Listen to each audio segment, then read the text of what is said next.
beyond overwhelm and perfectionism. Boy, do I have a lot to say about this. This is Tamara Fleming, and I'm the author of UPSWING, 80 Mindful Practices to Shift Your Life from Blues to Bliss.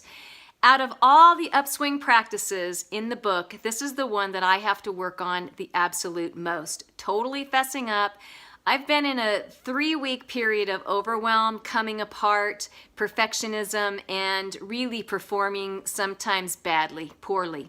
So what overwhelm, right? Overwhelm and perfectionism are states of the ego. They have to do with control. They have to do with looking good. They have to do with judgment. They have to do with all kinds of negative emotions that actually don't really matter. So overwhelm, let's just talk to that one first. So I want to give you some tips. If you are in overwhelm, one of the best ways that I've found to help myself get out of overwhelm is sit down and just dump my brain out on a piece of paper.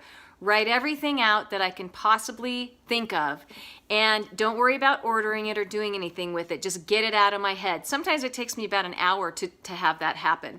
Once those things are out of my head, then I can start looking at the list and I can start going, okay, I'm going to pick 1 or 2 or 3 things that I'm going to put at the top of my priority list, or I'm going to do them in this order, focusing on one thing at a time.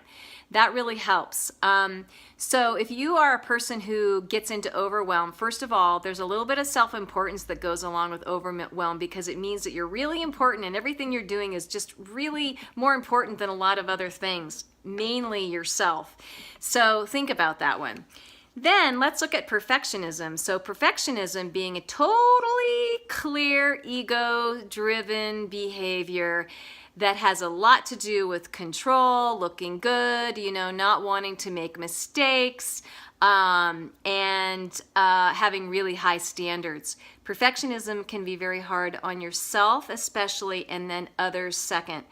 And it's just a horrific way of being. So I'm not proud that I get into overwhelm and I get into perfectionism in my state of being and building my business. I'm not proud of that, but I am calling myself out to come into grace and ease. So how do you just move yourself out from all that chaos into peace? Well, as I've been saying in all these videos, you get in your heart, you have fun, you laugh, you let go, you dance a little, you sing a little, you let go and stop caring so much, because really in the big scheme of things, it's not that important. It is not that important. So that's what I have to share with you today about overwhelm and perfectionism. Please comment below and enjoy the journey of letting go, and let me know what that looks like for you. All right?